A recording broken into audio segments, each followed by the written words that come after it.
All right, we're back from Amazing break.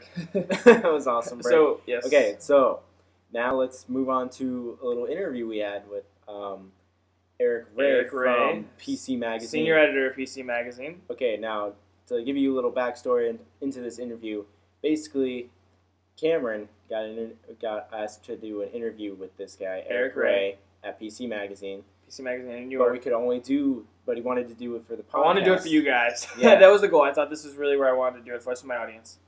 But the problem with that is, in order to do a video interview for the podcast, I had to go to New York City. So we drove from Northwest Indiana to New York City. Very long 1,500 miles, yeah. Very long trip, very hard Both trip. ways.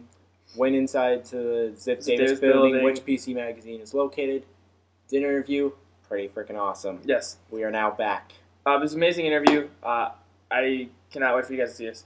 I really like it.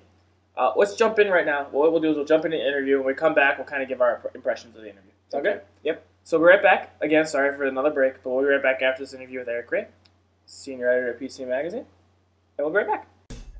Hey, everybody. Welcome to our little interview segment here on the WeChat.com show. I'm here with Erik Rhey. He's a senior editor here at PC Magazine, and we're here to talk about the Nintendo Wii and its injuries. That's The right. Wii-related injuries. You work in the front end of the magazine. Kind of do the lists and stuff like that, right? Yes, I edit a front of the book news section where I cover some technology trends, and then we have some little sort of bits of other things. The top 10 list, best of the internet, things like that. Okay, so our viewers, we had some people question, PC Magazine, are they authority? But you guys have a lot of gaming stuff here. We saw it recently in the labs. You guys do a lot of gaming, a lot of game testing. Yes. So you played the Wii quite a bit. Yes, we have. Quite a bit, yeah. Okay, so when you saw this list, you got it from wehaveaproblem.com, you said? Yes. So that's where you got the list. When you first saw the list, what was your initial reaction? Well, my first reaction is I wanted to see if this was actually real, because we had been, reading online and getting reports of people, first of all, having injuries, injuring themselves playing the game, but also we were getting reports that doctors were getting visits from people that were reporting sort of like stress-related injuries or injuries with the Wii sort of smashing the controller into something, or the sort of repetitive stress injuries of playing, of doing the same motion over and over again. That led to the recall that Nintendo put out in I think it was December of their wrist straps. Yes. So we were getting all these reports of these things, and once people started joining in on that and posting their photos and telling their stories, then that kind of validated the reports that we were getting. So that was when you guys decided to step in to see, is this really a valid concern or is it not? Right. Okay, so when you were playing, you guys have done quite a bit of playtesting. Have you guys had any problems yourself? Have you had anyone here get injured or anything like that? Not yet. We haven't had. We had no injuries. We had when we first got the box back in December. We had a tournament, a sports tournament, just for the various Wii sports, and we didn't have anyone injure themselves or throw it through or anything. I mean, I think we were all pretty aware, and our labs has a lot of equipment in it, so I think we're all pretty cautious about using the sort of cinch on the wrist strap and that sort of thing. So far so good. Nobody's we went through our team here. We got a little small team. We were really reading the list and looking at that kind of stuff, and we're very familiar on the site with wehaveaproblem.com.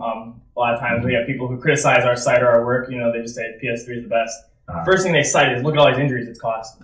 And we were looking at the list, and some of them were stuff like, valid concerns, the tennis elbow kind of thing, I can see that, or, no one wants to lose a plasma TV or something like that to a remote going through it. Right. But some of it just seemed like somebody was losing their, just wasn't thinking through the problem.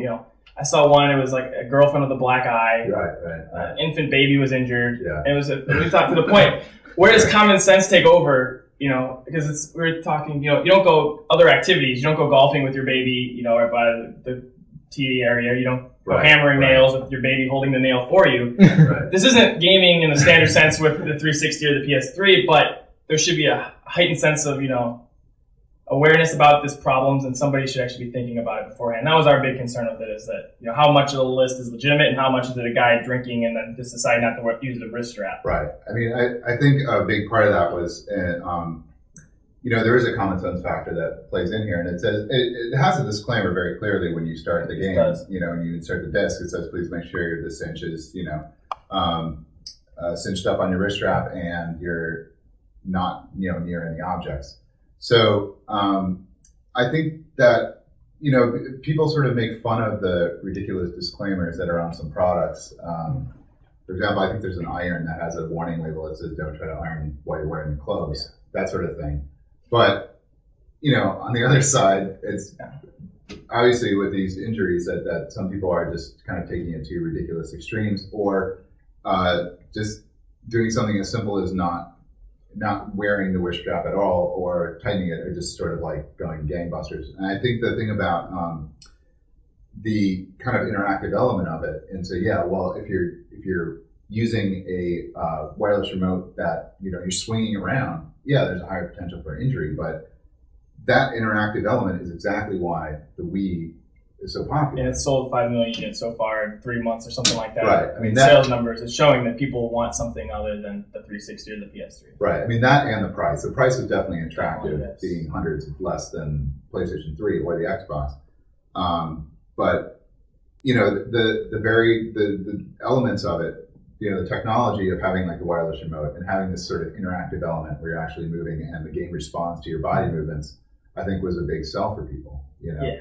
I mean, it reminds me when I was, I sit down and we're writing, for my blog, or if I'm writing something, doing a segment, I'm sitting there and I'm thinking to myself, you're looking at the sales numbers, you're seeing Christmas time was crazy. I remember I was going out before launch, trying to get one or looking up, and there were parents there who were trying to get PS3s, and which of course back, now they're kind of in stores, but back in, November they're impossible. Mm-hmm. Parents would ask me going around, I'd be looking around at stuff, and they just come to me and say, why is this thing selling, or what is this? My kid's never heard of it. Yeah. And it's like, what's that grasp? Why are kids, and it's not even just kids. I know when we play at school, if the door is open and we're playing, the room's full of 10 kids in 5 minutes just wanting to get in. And what is that? And I guess to me, it almost reminded me of old arcades when you used to be in arcades with the light guns or that kind of thing. It was more involved, maybe. Right. I think that's one thing. But, again, when you get involved, there's always that potential risk of injury. And I think you're right. The wireless freelance, you can do whatever you want. I mean, one thing is we were playing Zelda or something like that. And, in Zelda, you flick your wrist.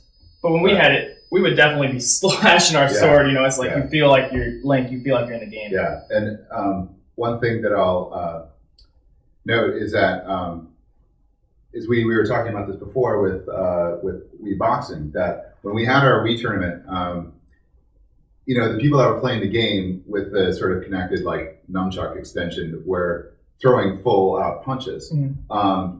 But the guy who ended up winning the tournament was basically just holding both controllers and doing these very short little kind of rabbit punches, or barely punching at all, just going like this and like this.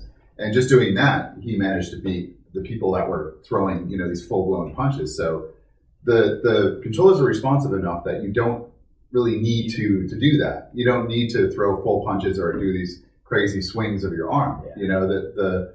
The motion sensor in the remote is sensitive enough that you can just do, minor movements and it'll respond. Some of our best bowlers at school are the ones who just stand still and kind of flick their wrist instead of doing the whole motion. Right, instead of doing the whole approach.